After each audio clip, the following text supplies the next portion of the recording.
이 시간에는 주님의 날은 반드시 옵니다 라는 제목으로 우리가 함께 하나님의 말씀, 은혜를 나누고자 합니다.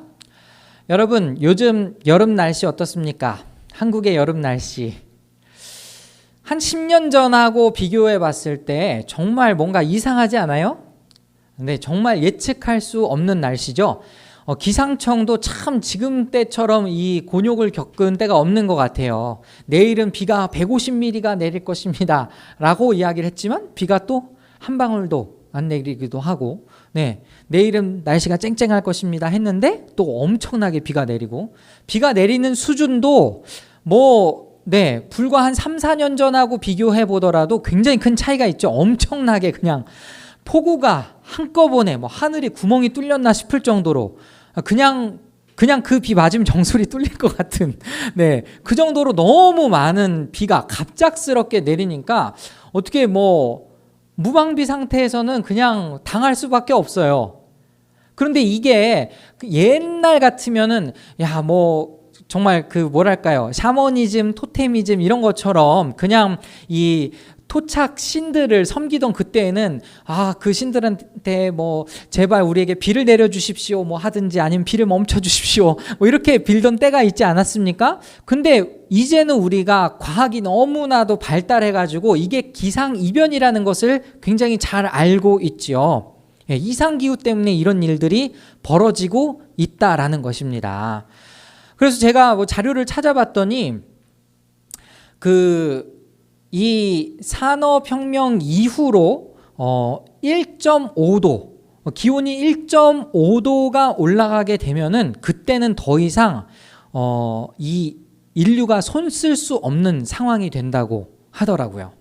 그게 무슨 말이냐면은 이 1.5도가 도달을 하면은 지금보다 그러니까 평균 온도, 지구의 평균 온도가 1.5도가 높아지면은 그 다음부터는 지구 스스로가 계속 더워진다고 합니다. 빙하는 다 녹아서 사라진 상태고요. 네, 여러분 지금 우리는 이 자리에서 시원하게 이제 에어컨을 틀고 있잖아요. 이 지구 전체를 놓고 봤을 때 그 빙하가 바로 이 에어컨과 같은 역할을 하는 거라거든요. 근데 이 1.5도 올라가면 이제 빙하가 다 녹아내리는 거죠. 더 이상 에어컨이 없어지는 겁니다. 네. 그래서 계속해서 높아질 수밖에 없다라는 거예요. 그래서 지금 전 인류가 해결해야 할 숙제가 무엇이냐면은 탄소 중립을 만드는 거예요. 이 탄소 중립은 무엇이냐면은 탄소 배출을 0으로 만들어야 된다라는 것입니다. 더 이상 탄소가 배출이 되면 안 돼요. 그래야지만 이 1.5도까지 도달하는 것을 조금이나마 막을 수 있다고 해요. 지금 1.15도까지 올라갔다고 해요. 얼마나 위기 상황인지 여러분 실감이 되시나요? 근데 문제는 뭐냐면요, 최근에 발표가 달라졌다라는 거예요.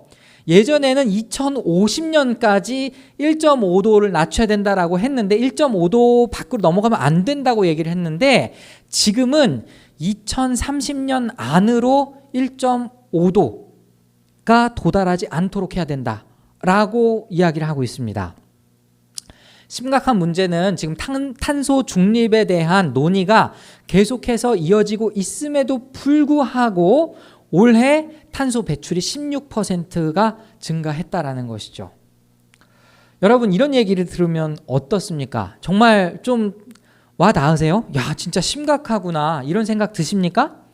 이런 생각이 드시면은 여러분 또 우리 주변에서 실천해야 될 게 뭐가 있을까요? 아까도 제가 기도 제목으로 잠깐 나눴지만 적어도 우리가 쓰레기를 배출하는 문제라든지 자원을 사용하는 문제라든지 이런 부분에서 조금씩이라도 우리가 할 수 있는 대로 절약을 하고 아끼고 자원을 보호해야 된다, 이런 생각을 여러분들 누구나 할 수밖에 없을 것 같아요. 그죠? 이건 너무나 과학적으로 명확한 증거니까. 그렇지 않습니까? 이대로라면은 여러분 진짜 심각한 거예요. 이제 2030년 혹은 1.5도 상승이 도달을 하게 되면은 그때부터는 정말 이 지구의 멸망을 기다려야만 하는 그런 때가 온다라는 거죠. 근데 여러분, 이 지구의 온난화, 지구의 멸망, 지구의 정말 이거보다도 더 확실한 이야기, 이것만큼 더 확실한 이야기가 성경에 쓰여 있습니다. 그것은 무엇입니까? 예수 그리스도의 재림에 관한 이야기죠. 차이가 있다면 지구온난화와 예수 그리스도의 재림에 관한 문제는 믿음과 관련이 있습니다. 지구가 온난화되고 있다는 거, 1.5도 상승하기 전까지 우리가 힘써야 된다는 거, 이거는 과학적으로 증명이 되고 사람들에게 계속해서 경각심을 심어줄 수 있는 이야기인데, 예수님이 재림하신다라는 주제와 관련해서는 믿음이 없다면 도저히 받아들일 수가 없는 이야기예요. 하지만 분명한 것은 무엇입니까? 지구의 온난화의 위기만큼 확실하게 예수님도 이 땅에 다시 오실 거라는 사실입니다.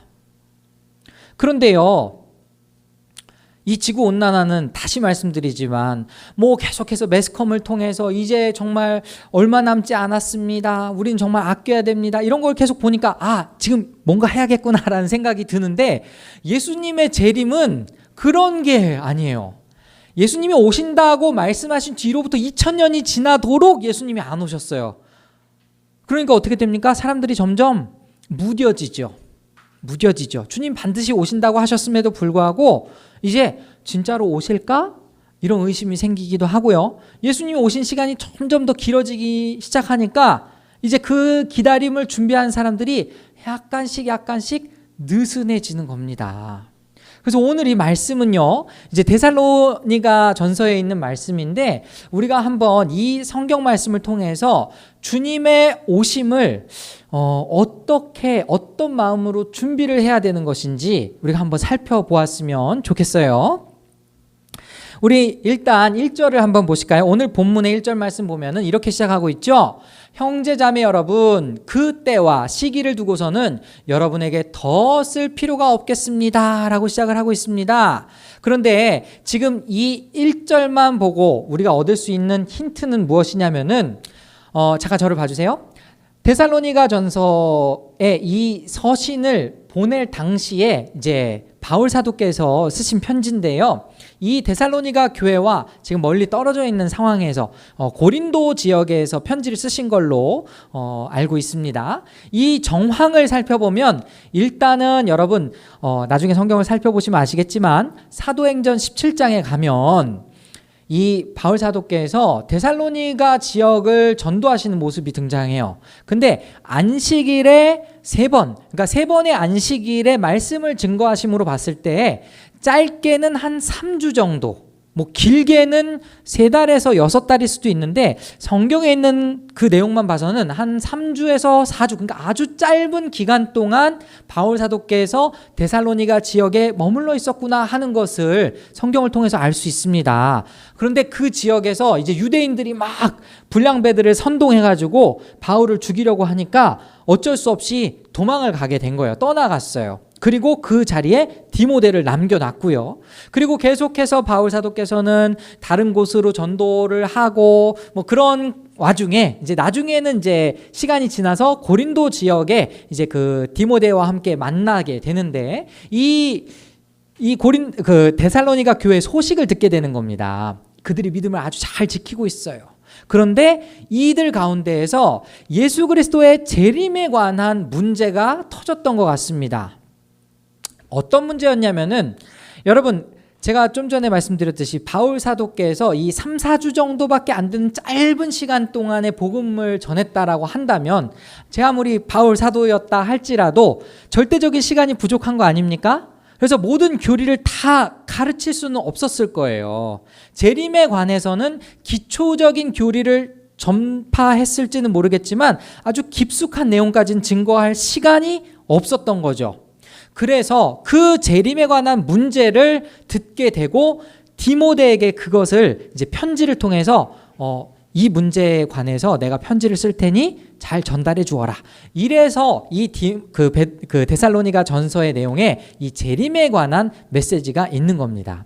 짧게 말씀드리자면 아까도 제가 바울 사도께서 거기에 복음을 증거할 때에 이 유대인들이 선동해가지고 죽을 뻔했다고 그랬죠.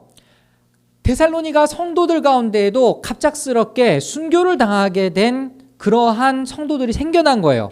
그러면은 주님이 아직 오지 않으셨는데 죽음을 맞이한 성도들은 도대체 어떻게 되는 건가요? 라는 질문이 생기기도 했고요. 또 잘못 증거한 사람들은 주님이 벌써 재림했다, 약간 이런 식으로 오늘날로 따지면은 이단과 같은 그런 메시지를 전파하는 사람들도 있었던 거예요. 이 재림에 관한 오해를 다 덜어내기 위해서 이 편지를 쓰셨는데요. 그래서 지금 1절에 이렇게 이야기하는 겁니다. 형제자매 여러분, 그 때와 시기를 두고선 여러분에게 더 쓸 필요가 없겠습니다 하면서 이미 전했던 이야기를 한 번 더 상기시키는 거예요. 그게 무엇이냐? 2절 보니까 주님의 날이 밤에 도둑처럼 온다는 것을 여러분은 자세히 알고 있습니다. 이걸 전한 거죠. 여러분, 이 사복음서에서도 예수님께서 제자들에게 주님께서 다시 오실 그 날에 대해서 언급하신 때가 몇 번 있죠. 대표적으로 마가복음 13장 32절과 33절을 한번 보겠습니다. 자, 보시면 조심하고 깨어 있어라. 32절부터 제가 읽어드릴게요. 그러나 그날과 그때는 아무도 모른다. 하늘의 천사들도 모르고 아들도 모르고 오직 아버지만 아신다. 33절 조심하고 깨어 있어라. 그때가 언제인지를 너희가 모르기 때문이다. 예수님께서도 이렇게 말씀을 하신 적이 있어요. 근데 조금 특이한 건 뭐냐면요, 오직 아버지만 아신대요. 천사도 모르고 자기도 모르고. 자, 잠깐 제가 오늘 본문의 주된 내용은 아니지만 이 말씀에 대한 오해를 한번 풀고자 합니다. 예수님이 진짜 모르실까요? 예수님은 하나님이신데 그날과 그때는 아버지만 아시고 나도 모르고 천사도 모른다라고 했을 때 예수님 모르시는 걸까요? 그렇다라기보다는 사실은 이 마가복음 1장 32절의 말씀은 인성으로서의 예수님께서 그날과 그때는 아버지밖에 모른다라고 이야기를 한 거죠. 이해하십니까? 예수님은 완전한 하나님인과 동시에 완전한 사람이죠. 완전한 하나님이신 예수님은 그날과 그때를 당연히 알고 계십니다. 그러나 인성으로서 완전한 사람으로서의 예수님은 그것을 모른다라고 표현하신 거죠. 또 하나는 무엇이냐? 그만큼 이 날은 비밀로 꼭꼭 감추어져 있다라는 것입니다. 이 날은 아무도 몰라요. 다만 분명한 것은 무엇입니까? 이 날은 도적같이 갑자기 온다라는 거예요. 우리 데살로니가전서 5장 3절 한번 보실까요? 자, 같이 한번 읽어보겠습니다. 시작. 사람들이 평안하다, 안전하다라고 말할 때 그때에 아기를 뵌 여인에게 해산의 진통이 오는 것과 같이 갑자기 멸망이 그들에게 닥칠 것이니 그것을 피하지 못할 것입니다. 자, 여러분, 이 데살로니가라는 지역은요, 마게도냐의 수도였고요, 이 로마의 지배를 받고 있었습니다. 로마의 통치를 받고 있었어요. 그 당시에 로마의 슬로건이 뭐였습니까? 박스 로마나. 혹시 여러분 아시나요? 로마에 의한 평화. 사실은 거짓 평화죠. 예. 근데 거기에서 또 계속해서 주장했던 것, 그 강조했던 슬로건이 무엇이었냐면은 평화와 안전에 관한 것이었습니다. 로마가 너희들을 평화롭게 할 것이다. 로마가 너희에게 안전을 가져다 줄 것이다. 그 슬로건 아래에 있던 이 사람들에게 지금 바울 사도는 일격을 가하고 있는 거예요. 로마가 그 안전을 가져다 주는 것이 아니다라는 것이죠. 그럼 그 안전은 어디에서 옵니까? 이 마지막 때에 우리를 보호해 줄 수 있는 그 힘이 어디서 오는 겁니까? 이따가 이야기하겠지만 우리가 빛 가운데로 걸어가는 예수님을 신실하게 믿고 따르는 그 자체가 그 안전에 거하는 것이거든요. 근데 지금 데살로니가전서 5장 3절에 사람들이 평안하다, 안전하다 할 그때에 갑자기 멸망이 그들에게 닥칠 것이니라고 이야기했죠. 여러분, 오늘날은 어떻습니까? 지금 이 당시의 정황을 살펴보면요, 로마가 곧 신이고, 로마의 황제가 곧 신이고, 로마라는 그 제국 자체가 우상이었습니다. 이 말 그대로 믿은 사람들한테는요, 아, 진짜로 로마가 우리에게 평화를 갖다 주었구나. 아, 우리는 지금 로마의 그 통치 아래에 있어서 안전하구나. 이런 착각에 빠져 있거든요. 오늘날 이렇게 착각 속에 있는 장소가 어디일까요? 바로 도시입니다. 여러분, 이거 잘 생각해 보셔야 돼요. 오늘날 수많은 사람들이 도시에 살기를 원해요. 그렇죠? 왜 도시에 살고 싶죠? 도시에 살아야지 수많은 문화와 문명의 혜택을 누릴 수가 있기 때문에. 그렇지 않습니까? 여러분, 의료 시스템을 한번 예로 들어볼까요? 어디가 더 잘 되어 있습니까? 시골에서 내가 진료를 받으려고 하면 차 타고 한참을 가야 되죠. 그러나 도시에서 살면 가장 가까이에 의료시설이 있습니다. 그렇지 않습니까? 네, 인터넷도 도시가 더 빨라요. 택배를 배송받을 때도 도시가 더 빨라요. 그렇지 않습니까? 이 도시가 상당히 이 문화적으로 많이 발달되었다라는 것, 시골과 비교해서 많이 발달되었다라는 것은 여러분 굉장히 잘 알고 있을 겁니다. 그런데요, 이 도시가 주는 메시지가 무엇입니까? 여기에 살면은 굉장히 특별한 사람인 것처럼 느껴지게 하죠. 여러분, 경기도 사는 사람들이 서울 사는 사람들 부러워합니까? 안 합니까? 아닌 사람들도 있겠지만 대체로 좀 부러워하지요. 물론 아닌 사람도 있어요. 그러나 이런 어떤 편리한 시스템을 생각을 한다면 이 도시에 사는 게 훨씬 더 낫다라고 생각을 하죠. 그리고 뭐 교육은 어떻습니까? 교육도 상당히, 교육열도 물론 굉장히 세기도 하지만은 발달한 곳이 다 이 도시 안에 있습니다. 밀집되어 있어요. 그러다 보니까 이 도시 자체가 주는 안정감, 이런 것이 하나님을 잊어버리게 만들죠.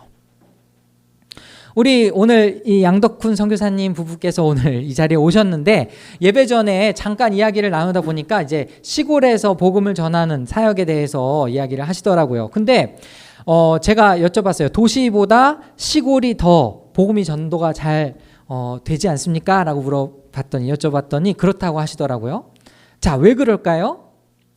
이건 제가 방금 전에 말씀드렸던 이 도시화, 이 도시가 신성화된 것과 관련이 있습니다. 여러분, 내가 아플 때 어디를 바로 찾아요? 병원을 바로 찾지요. 그런데 이렇게 의료 시스템이 발달하지 않았던 시대에는 누구를 찾습니까? 하나님을 찾지요. 하나님 도와주십시오. 내가 병들었습니다. 죽게 되었습니다. 지금 저 멀리에 있는 의료진에게 도움을 구할 수도 없으니까 하나님 도와주십시오. 이런 식으로 우리가 기도하지 않겠습니까? 그러니까 이 도시에서는요, 점점 더 하나님이 필요 없는 세상을 만들고 있는 거예요. 뒤집어 말하면 뭡니까? 내가 하나님이 되는 세상을 만들고 있는 거죠. 그런데 시골은 아직까지는 도시보다는 상대적으로 의료 혜택도 많이 받지 못하고 아직도 많은 어려움들이 있습니다. 그럴 때에 그들에게 간절함을, 정말 생명의 위독함이 있을 때 간절함을 채워줄 수 있는 게 하나님이 있다면 여러분은 무엇을 더 먼저 찾겠어요? 당연히 하나님께 먼저 부르짖지 않겠습니까? 저는 이런 현상이 절대 무관하지 않다고 생각해요. 오늘날에도 변함없이 기적은 일어납니다. 사도행전에서 일어났던 기적들이 선교지의 수많은 지역에서 일어나는데 주로 어디서 일어납니까? 도시가 아닌 문명이 발달하지 못한 지역에서 많이 일어납니다. 왜요? 그들에게는 하나님이 아니고서는 해결할 수 없는 문제들이 너무 많기 때문에. 도시에 살면 어떻게 됩니까? 하나님이 점점 필요가 없지요. 하나님이 점점 필요가 없어요. 심지어 우리는 보험이라는 제도를 통해서, 이건 뭐 도시나 시골이나 총 모든 것을 망라해서 이제 보험이라는 것들이 계속 발달하고 우리가 많이 가입을 하다 보니까 이제 내가 의지할 수 있는, 하나님 외에 의지할 수 있는 다른 구멍들이 점점 더 많이 생기는 거예요. 집도 생기고 보험도 들어놓고 통장에 돈이 쌓이면 점점 더 하나님을 찾지 않게 되더라라는 것입니다. 그게 제가 생각했을 때 이 본문의 데살로니가전서 5장 3절에서 그 당시 사람들이 평안하다, 안전하다라고 착각을 하고 있었던 상황과 지금 도시 속에 살고 있는 우리의 정서와 상당한 유사점을 보이고 있다라는 거죠. 자, 그럼 여러분, 이 도시가 여러분을 구원해 주겠습니까? 이 도시가 주는 안정감이, 이 도시가 주는 치안이 여러분에게 구원을 약속해 주고 보장해 줄 수 있겠습니까? 그렇지 않다라는 거예요. 사람들은 계속해서 너희들은 평화롭다, 안전하다, 이곳에 있어서 너희들은 행복한 거다, 이렇게 이야기할지 모르겠지만 실상은 그날이 갑자기 들이닥칠 때에 아무런 무방비 없이 이 임박한 환난에 그냥 속수무책으로 당할 수밖에 없다라는 겁니다. 자, 그러면 여기서 질문. 지금 바울 사도께서는 이 데살로니가 교회의 성도들을 겁주기 위해서 이 편지를 쓴 걸까요? 아니겠죠. 여러분, 요한계시록도 마찬가지입니다. 요한계시록이 상당히 무서운 책처럼 느껴지겠지만 거기엔 계속해서 남은 자들이 있어요. 끝까지 그 믿음을 견디는 자들은 구원을 얻는다라는 메시지가 요한계시록 전체 그 바닥에 근본적으로 깔려있는 메시지입니다. 마찬가지예요. 여러분, 데살로니가전서 5장 4절을 한번 보실까요? 이런 임박한 환난 속에도 어떤 것이 기다리고 있는가? 자, 4절 보십시오. 그러나 형제자매 여러분, 여러분은 어둠 속에 있지 아니하므로 그날이 여러분에게 도둑과 같이 덮치지는 않을 것입니다. 자, 여러분, 이건 전제가 다른 거예요. 도시에 살든 시골에 살든 상관이 없습니다. 한국에 살든 태국에 살든 상관이 없습니다. 여러분이 빛 안에 거하고 있다면, 빛 가운데 거하고 있다면, 그렇다면 여러분, 그날이 도적같이 온다 하더라도 걱정할 이유가 있겠습니까? 없겠습니까? 없다라는 거예요. 로마가 이 종말의 때에, 예수님의 재림의 때에 구원해 줄 수 있는 것이 아닙니다. 도시가 예수님의 재림의 때에 우리를 구원해 줄 수 있는 것이 아닙니다. 그러나 우리가 예수님을 믿는 믿음으로 빛 가운데 거하고 있다면 그 자체가 우리를 보호해 주고 이 환난의 때를 잘 견딜 수 있게 해준다라는 거예요. 똑같은 메시지가 데살로니가 전서 5장 9절에 있죠. 같이 한번 읽어보실까요? 시작. 하나님께서는 우리를 진노하심에 이르도록 정하여 놓으신 것이 아니라 우리 주 예수 그리스도로 말미암아 구원을 얻도록 정하여 놓으셨습니다. 이게 예수님께서 재림하시는 목적인 거죠. 사실 여러분, 아까 그 날과 그때는 아무도 알지 못한다고 했지만 그 주님의 날이 가지고 있는 이중성이 있어요. 이 구약 성경에도 주의 날, 여호와의 날이라는 표현이 상당히 많이 예언서들에 등장을 합니다. 그런데 이중성을 가지고 있어요. 어떤 이중성인 줄 아십니까? 하나님을 의지하지 않는 백성들에게는 심판의 날이고요. 하나님을 의지하는 백성들에게는 구원의 날이라는 이중성을 갖고 있어요. 이 구약의 예언서들을 제가 일일이 다 살펴볼 수는 없겠지만 대표적으로 요엘서만 찾아봐도요. 요엘서의 1장에서는 똑같은 여호와의 날이 심판의 날이고요. 그리고 2장으로 넘어가면 여호와의 날이 구원의 날로 바뀌어 있습니다. 이 주님의 날은 이중성을 가지고 있어요. 그러면 우리 빛 가운데 거하는 어둠에 있지 않는 사람들에게는 이 날이 어떤 날이겠습니까? 구원의 날이 되는 거죠. 예수님의 이 재림의 목표가 성취되는 날이다라는 것이죠. 우리 계속해서 데살로니가전서 5장 5절을 살펴보실까요? 여러분은 모두 빛의 자녀요 낮의 자녀입니다. 우리는 밤이나 어둠에 속한 사람이 아닙니다. 그럼 이 빛은 무엇일까? 요한복음 1장 9절 한번 보실까요?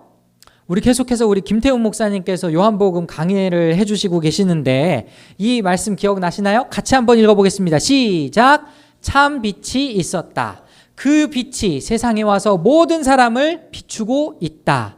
그럼 이 참 빛은 누구입니까? 예수님이죠. 예수님이 빛으로 오셨죠. 그리고 예수님께서 이제 요한복음 12장 36절 가면 예수님께서 친히 하신 말씀이 있어요. 빛이 있는 동안에 너희는 그 빛을 믿어서 빛의 자녀가 되어라. 아멘. 여러분 예수님을 믿으십니까? 그럼 이제 여러분은 빛의 자녀가 된 거예요. 그럼 빛의 자녀가 되신 여러분, 예수님께서 재림하실 그 때를 걱정하실 필요가 있겠습니까? 없다라는 거예요. 왜요? 여러분은 이미 빛 가운데 있기 때문에. 자, 그런데 이제 문제가 발생을 하죠.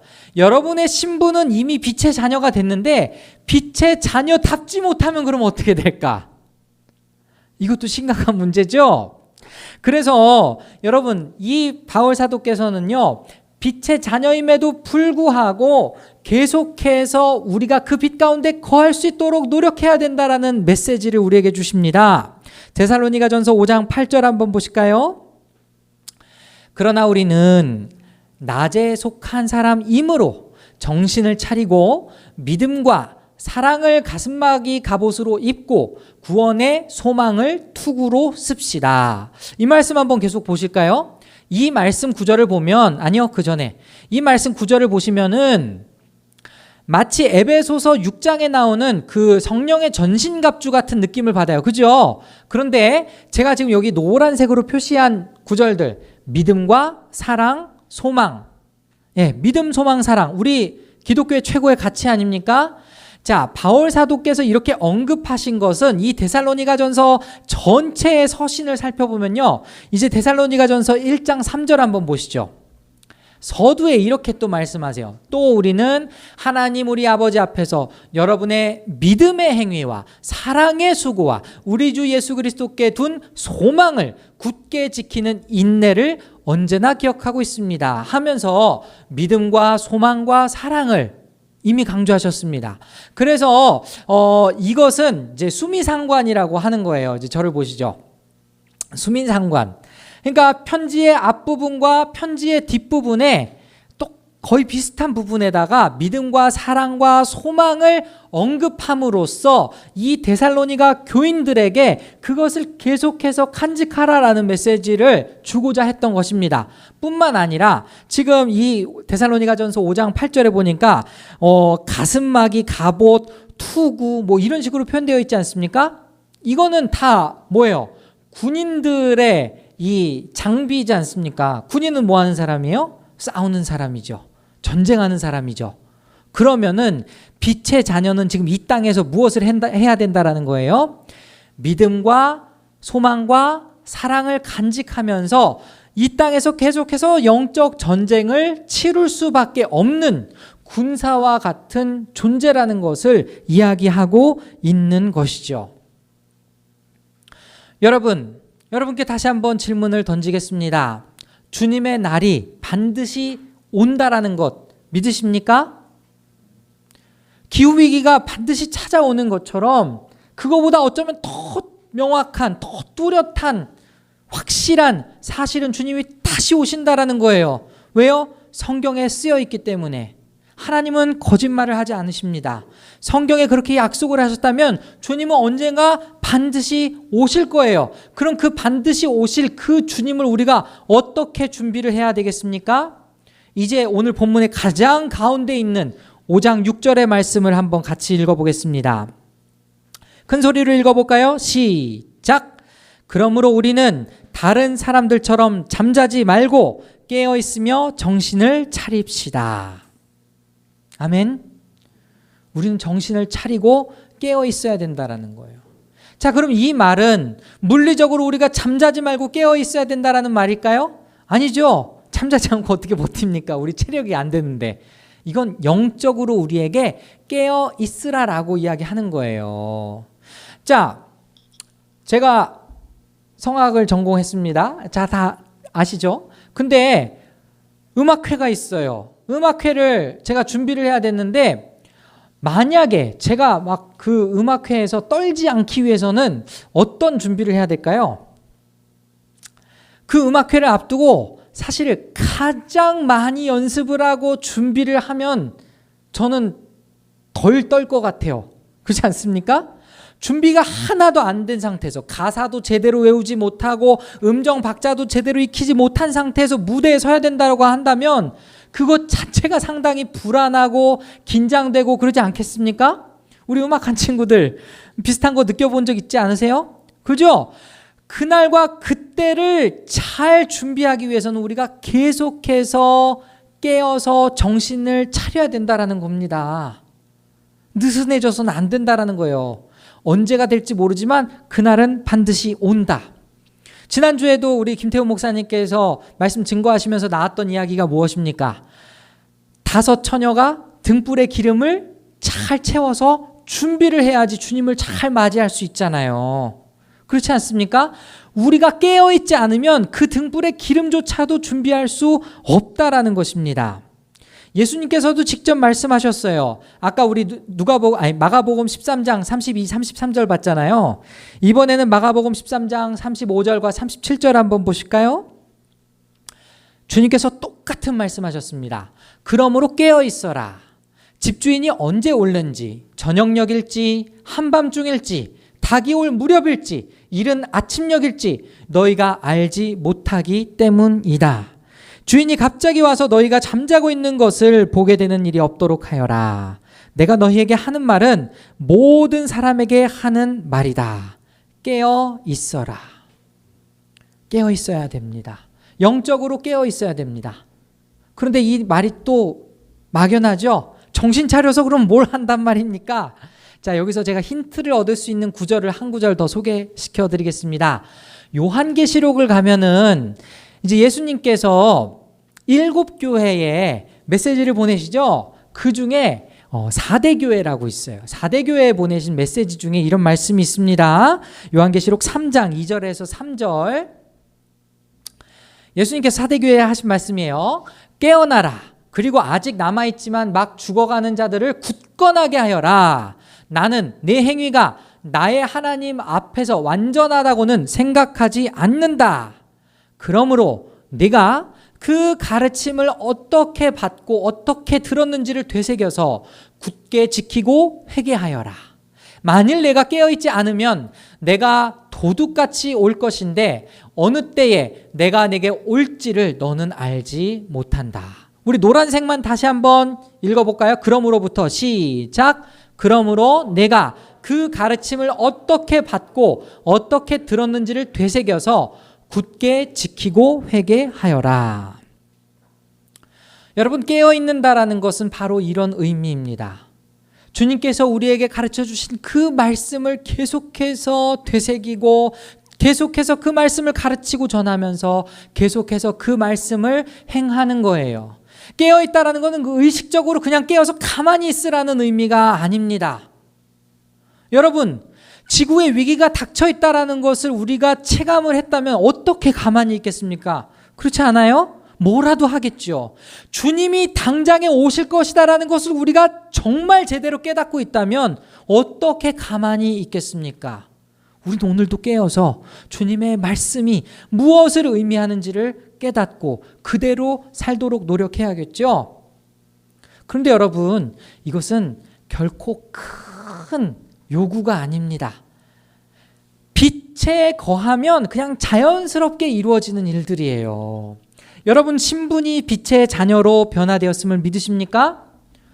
자, 그럼 여러분, 사람들은이라고 하면 그렇지. 도둑질을 할 때 밝은 곳에서 도둑질 하겠어요? 아니죠. 어두울 때 범죄가 저질러지죠. 그럼 우리가 빛에 있으려고 노력하면 그 자체로도 우리가 죄를 삼가게 되는 효과가 있습니다. 그렇지 않겠습니까? 밝은 곳에서 어떻게 죄를 범할 수 있겠어요?